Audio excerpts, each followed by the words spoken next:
second question at Elaine Bilyaren. Talagang feeling safe si Mama Entrata kasi siya talaga ang pumipili ng katanungan na kanyang sasagutin. Ang sabi pa nga niya, wala akong tiwala sa iyo, Dong. Kasi ayaw nga sagutin ni Maymay ang kahit anong issue. Siyempre, para makapag-concentrate sila sa show. What advice can you give to a person who dreams to become an artist just like you? Nasagot mo na to Maymay, and last time na yung may pa-hashtag din na segment para sa'yo.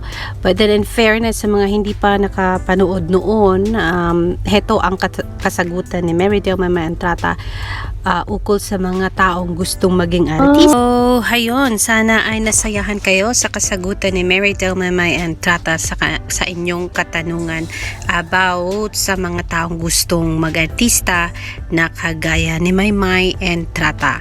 And yes, here is the next question na gusto kong pakinggan niyong maigi, mga napansin ko lang ha mga ka-Mayward, simula mag-umpisa ang I Want ASAP, Edward Barber was so happy all the way to the very end of I Want ASAP Online. And in addition to that, hindi lang siya masaya kasi napaka-sweet niyang tinatanong si Maymay at tinatawag si Maymay most of the time. Kaya may isa pa.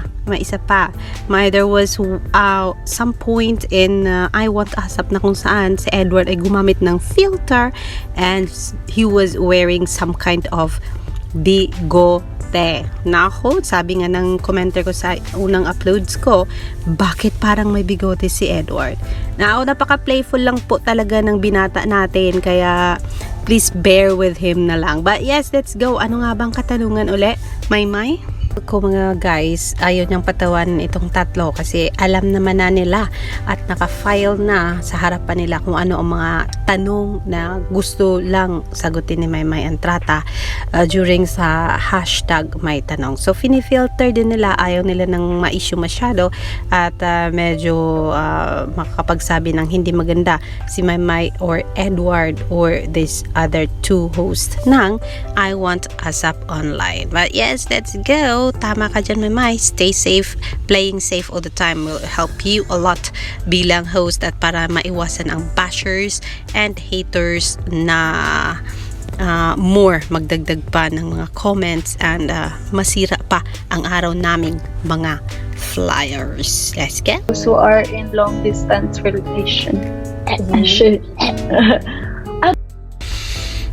Nako, this one is at least pinili mo at for sure makakatulong ito sa maraming mga Pilipino na kung saan nagkakaroon ng long distance relationship, hindi lang bilang magjowa kundi bilang mag-asawa. Kaya eto, makikinig din talaga ako sa iyo, Meridel. Ayaw kong putulin hanggang doon yung sinabi niya kasi napakasarap po pakinggan ng advice ni Meridel Maymay Entrata. Kaya ayaw kong putulin. But then meron pa siyang idinagdag mga ka-Mayward. Let's go. Okay, yun lang naman. Next! No wonder na natatagalan ni Maymay ang long distance relationship niya. Let's claim it with Edward Barber. Let's claim it. Huwag nating ipag-pray. Let's claim it. Kasi talagang alam niya paano i-manage ang isang long distance relationship. So, Mr. Aaron Haskell will always be labeled as rumored boyfriend since tayo naniniwala na ang totoong boyfriend ni Maymay Entrata ay hindi si Aaron Haskell kundi ang isang tao dyan na ayaw pa at hindi pa pwedeng ipakilala sa buong mundo. Sa akin lang po yan huwag po kayong sumali. Kung maniwala kayo with me, don't blame me one day kung bakit sinabi ko to at bakit kayo naniniwala. Kaya sige po, diretso tayo sa sasabihin ni Edward at kung ano itatanong niya kay Maymay Entrata. Seryosong tanong daw Hello? Ano kayang seryosong tanong yan, Edward?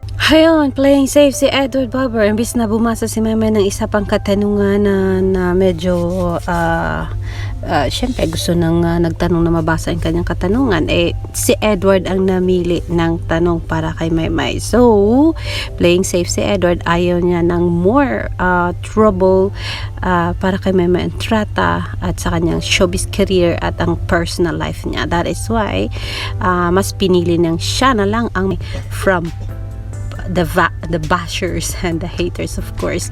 And Edward will always be there for Maymay, as always. Alam natin yan. Yan lang muna po, and I will bring you more later kung kaya ko pa. Alexandra Lexter Jules, sana na-enjoy nyo ang aking pa-update ngayon. Bye!